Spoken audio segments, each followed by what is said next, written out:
Hello, welcome to the CubeSat Developers Workshop 2020. I'm able to give this presentation remotely thanks to the miracles of modern technology. This is the CubeSat Workshop presentation by VACCO Industries called A Standard Micro Propulsion System for CubeSats by Joe Cardin and Chris Day. So what we found in the industry by working in CubeSat propulsion systems in the CubeSat and smallsat industry for more than a decade now is that there is a need for a standardized propulsion systems. And VACCO has personally seen this. We've designed over 20 unique propulsion systems for CubeSats and small satellites. We have 40 systems under contract to date that we are designing, manufacturing, or have already delivered. We already have a flight-proven design on the Nano Ace spacecraft in low Earth orbit, and we also have two interplanetary CubeSat propulsion systems on the Marco A and B spacecraft, which have flown from Earth and flown by Mars and are now solar orbiting. By doing this, we've learned a lot of tips and tricks and things to design optimal CubeSat propulsion systems. We've already created that LEO propulsion system that is now TRL level 9, and the Marco propulsion system that has flown past Mars that is also TRL level 9, and many other systems, over a dozen systems that are delivered and awaiting launch that are now at TRL level 8. So we've learned valuable designs along the way, including the actual design process, the manufacturing process, assembly and test, as well as in-space on-orbit operations. So these systems so far have been custom designed. They've been designed to specific detailed specifications from customers. They've been designed to a wide variety of shapes and sizes, as you can see in the small portion of them here that we've displayed. And with these custom designs for each propulsion system, there comes a certain amount of development risk, cost, and schedule impact by making these all custom designs. So there's a clear need in the industry for a standardized solution. For the design criteria for a standard propulsion system, we have chosen a cold gas system because they are the most numerous of the different propulsion system types for small satellites, and they have the greatest need for standardization. For the basic layout, we have chosen a 10 by 10 centimeter cross section, so that is useful down to the size of a 1U CubeSat, or can be used on a 3U, 6U, or anything larger, on a small, even up to small satellite, larger spacecraft. With 4 thrusters, we have designed them into a single exposed facet, a single exposed side of this propulsion system. That way only one of the 6 sides of this standard propulsion system needs to have access to deep space, and the rest of it can be fully enclosed in the CubeSat or small satellite larger spacecraft structure. The 4 thrusters are located on that one end, as well as a fill port. Only one fill port is required because the pressurant is also the propellant as well, and that fill port will be on the exposed side as well. Thus, your ability to fire the thrusters and refill the propulsion system itself is all performed on that one side of the spacecraft. So you don't have to disassemble the spacecraft in any way in order to refill the propulsion system. Also, there is a power and data combination connector that is a single connector located on a side adjacent to the exposed facet. And by being adjacent to that exposed surface, that power data connector can then be covered up by the spacecraft solar panel or some other structural member as the spacecraft design system desires. There's also no custom specification required by the customer, no long many-page propulsion system specification giving lots of details. Instead, you can order a propulsion system simply by a part number. So VACCO will provide the documentation on this and the interface control information, software, electrical, mechanical interface information. It's all provided. And that allows us to use a common manifold and common controller and common firmware as well in these common propulsion systems. The thrusters are designed for 25 millinewtons, though they can be throttled up or down by software command by the propulsion system controlling the pressure inside of a plenum volume. The thruster directions are actually customizable. The thruster module itself can be redesigned relatively easily and cheaply and quickly. And so with a limited range, the thruster direction can be adjusted. Standard options for total impulse are changed by selecting a dash number, and that allows us to change the volume of the propellant tank for this cold gas propulsion system, so you can quite easily get a propulsion system that's form fit function equivalent, except has a larger tank volume or a smaller tank volume depending on the needs of your particular mission. Non-recurring engineering charges can be used if your mission does require changes and customizations to this standard. We can provide that. But normal items that we will provide for all standard propulsion systems include an end item data package, standard acceptance test procedure data, and data items, meetings, and reports are not included in order for us to get this done quickly and at a minimum cost to our customers. The current design has a 1-year delivery, and our goal of reducing that down to 3 months eventually will be achieved as we start producing more of these and we get economics of scale. So looking at that standard propulsion system, you can see a few different sides. There's the scalable propellant tank, the common manifold on the end facing us, facing the camera. There's a fill port kind of to the middle right. The 4 thrusters at the corners of this end of the propulsion system, and just to the left of this facet facing us is the combined power and data connector that provides a single electrical interface. So this provides us those 4 thrusters. It is an all-welded aluminum alloy design. All valves are normally closed, and they are a frictionless design, so there's no rubbing involved in this valve design. Also, those valves will automatically close and thrust will cease if power is ever removed for any reason. There is an electronic closed-loop pressure regulation system built in with the microcontroller that is built in, the valves, and the plenum volume designed into this system. So in this standard propulsion system, you can dial up or down the flow rate, pressure, and hence the thrust level of any of the thrusters that you turn on. Also provided in this with the electronics is a level of shielding because of this tank volume as well, this aluminum volume.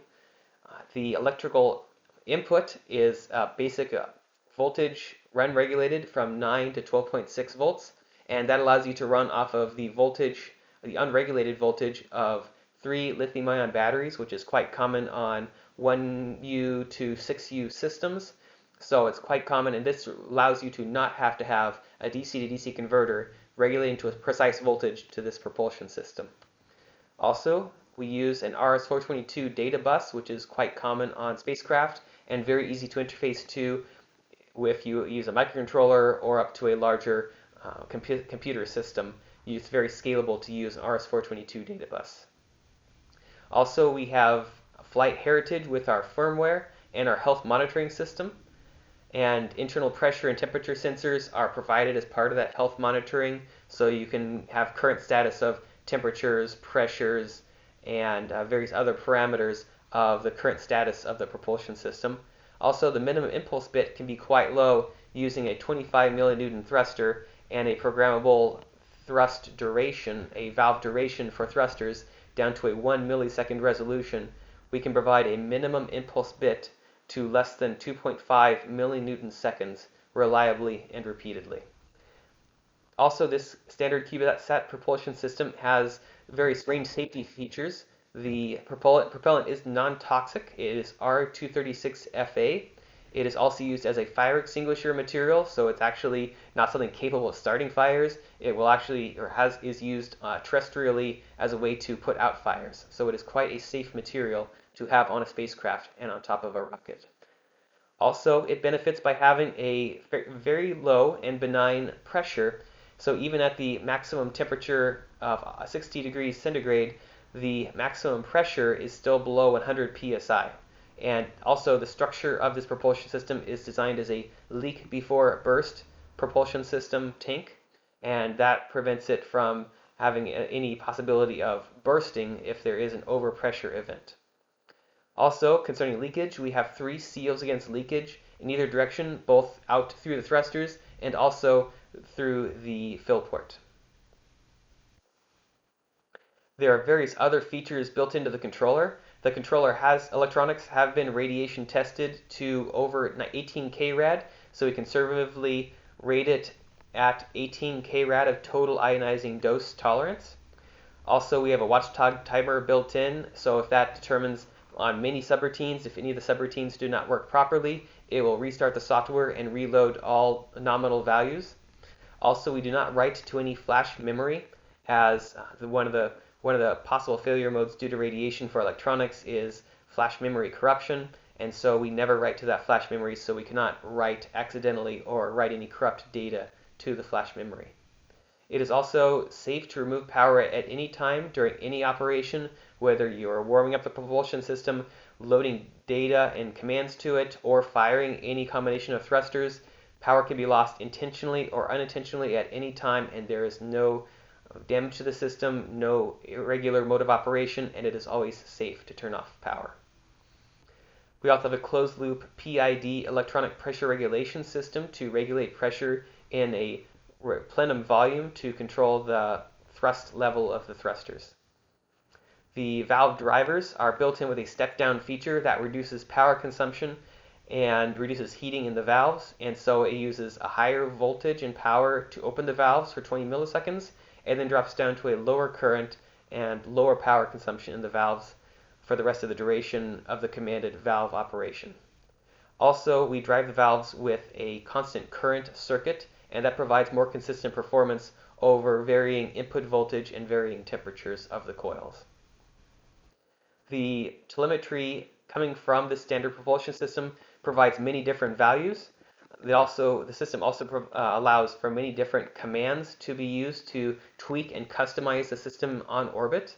For example, the plenum pressure set point can be adjusted to allow for a change of thrust level. You can also change heater power and heater voltage.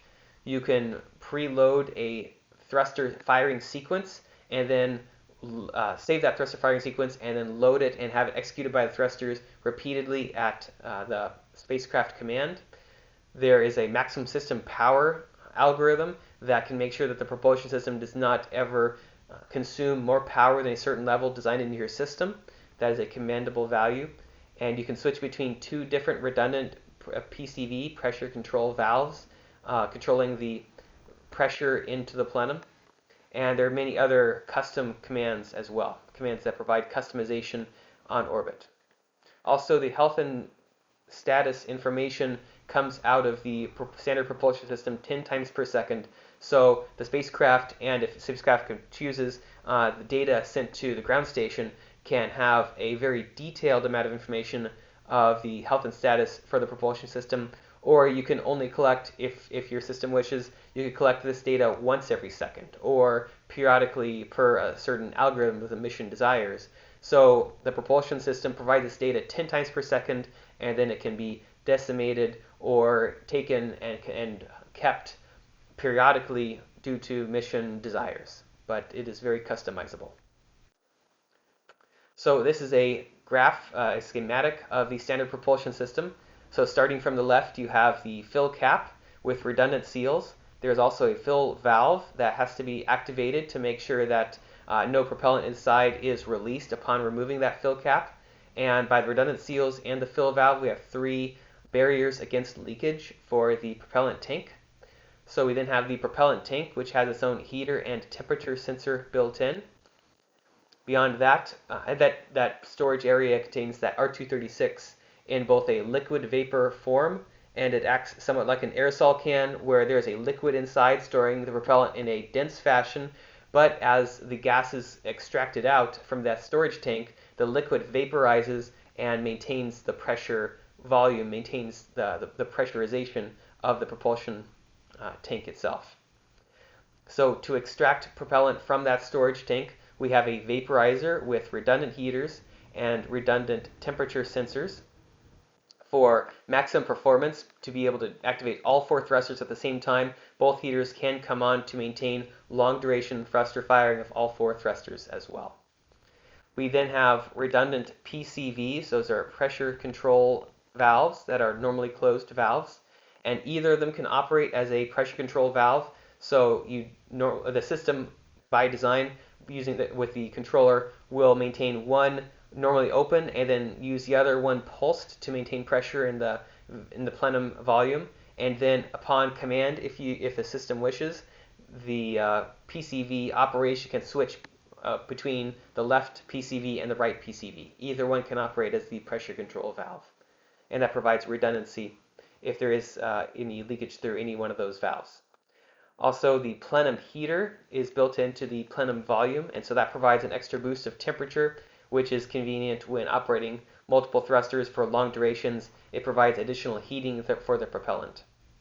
We have monitoring of the plenum pressure and temperature as well. And then to the right of that, we have the four 25 milliNewton thrusters, each of which have their own valves. And between the two PCVs and the thruster valves, we have 3 valves against leakage for those thrusters. At the bottom of this, we have a table of system parameters of various system designs we can make. They're each different dash versions from dash 01 to dash 04, and the only difference between these is the system height, and that allows us to have a very consistent design. All of them have the same CubeSat propulsion standard schematic as you see here. Very similar performance, the thrust level of thruster, power, same software, same controller. And the difference is by having a different system height, you get a very different system propellant volume and different total impulse depending on your system needs. So if you need a smaller system, we can provide a smaller system with a total height of only 36 millimeters. That means if you're working with something even as small as a 1U CubeSat, this consumes less than half of that volume, actually very close to a third of that volume, but provides 82 Newton seconds of total impulse. So if you have a 1 kilogram 1U CubeSat, you can have 82 meters per second of total delta V or better. So you can scale that up. If you have a 3U, 6U, or larger, you can go to the dash 04, which has a total system height of 144 millimeters. So that's physically larger, but provides over 5 times as much total impulse as a small one. And the dash 04 version with a larger tank has 515 Newton seconds of total impulse. So this is the standard volume for the standard propulsion system. You can see on the upper right the dash 01 to dash 04 height varying by design by the dash number from 36 millimeters to 144 millimeters. On the upper left, the thrust direction coming out, that thrust vector can actually be modified from 0 to 130 degrees off of normal for this thruster surface. And also the angle, the azimuth of that thruster angle is adaptable from 0 to 360 degrees, with some exceptions. You can see here from 0 to 15 or 75 to 195 and 255 on up to 360. Looking at the delta V for the different propulsion system dash numbers on a basis of the initial system mass, you can see our delta V's can actually be over 100 meters per second, given a smaller system, let's say a 5 or 6 kilogram system, that can provide very high delta V's. But even that dash 04 would be very useful on a 35 kilogram or larger spacecraft where you maybe just want some orbital adjustment, or for a finite mission life you need accurate pointing. You can use this propulsion system to provide pointing for a duration during the mission. So the dash 04 is very nice for high performance at low system masses, or a very decent delta V for larger system masses on a small satellite. And the dash 01 is very useful for smaller system masses of a 1U, 3U, or 6U CubeSat. So this provides a very adaptable system. You can just simply change the dash number and have common power, common telemetry, common commands, common interfacing, common thrust vector direction, common thruster, thrust levels, and everything else is common. It's just a difference of the depth or the height of the system, and that provides you more propellant for more delta V, which is also useful between missions. If you are looking at multiple missions, and some missions require higher delta V, some require lower delta V, or some missions require larger spacecraft, and some missions require smaller spacecraft, by using this standard propulsion system, you can reuse your propulsion system mechanical interface, your surface exposed for the thruster in your basic spacecraft design. Your software is highly reusable, and that's been used by other customers that we already have for some of our systems By us creating these very common propulsion systems, our customers' software is much more simplified on the future propulsion systems because they can simply reuse their same commands and they can simply reuse their software that receives and parses the telemetry from this propulsion system. So in summary, VACCO's created a standard propulsion system design for CubeSats based on our flight experience and many systems that we have designed previously and are on contract for now. This provides a lower cost and shorter lead time for this system, and we also are designing this as a high-performance cold gas propulsion system, optimizing the volume inside of this propulsion system using the designs and techniques we have gained for over a decade of design experience on CubeSat and small sat propulsion systems. This standard propulsion system design has four 25 millinewton thrusters, and by the angles of those thrusters, this single system with the four thrusters can provide pitch, yaw, roll control, and delta V as well, depending on the angles of those thrusters by design, and also which ones are activated.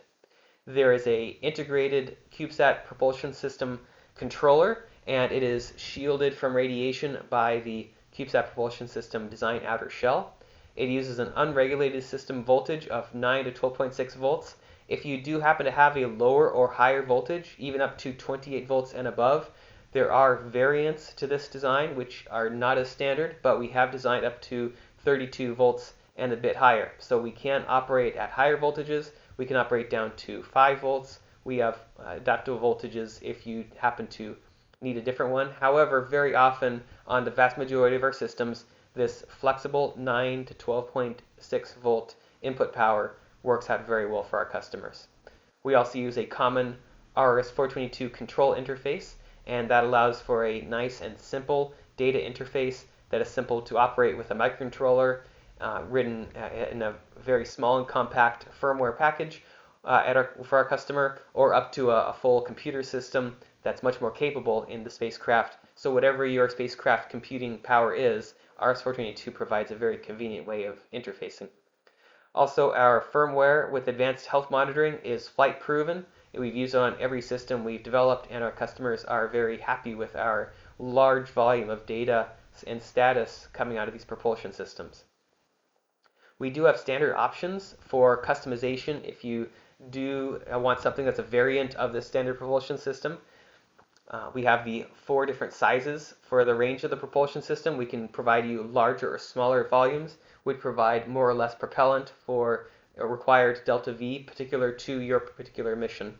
Also, the thrust directions can be specified within limits for these thrusters, so you can angle them in different directions depending on what your particular mission needs are. And then if you do want application engineered specifications, we can provide that at an additional cost. So VACCO has been incorporating experiences gained over 40 different systems that we have now designed and developed, and we have optimized our design, manufacturing, assembly, testing, and we have gained experience and design and feedback from in-space, on-orbit, and interplanetary operations to provide you this standard propulsion system with all of the lessons learned and technology and advancements from all of these systems. Thank you.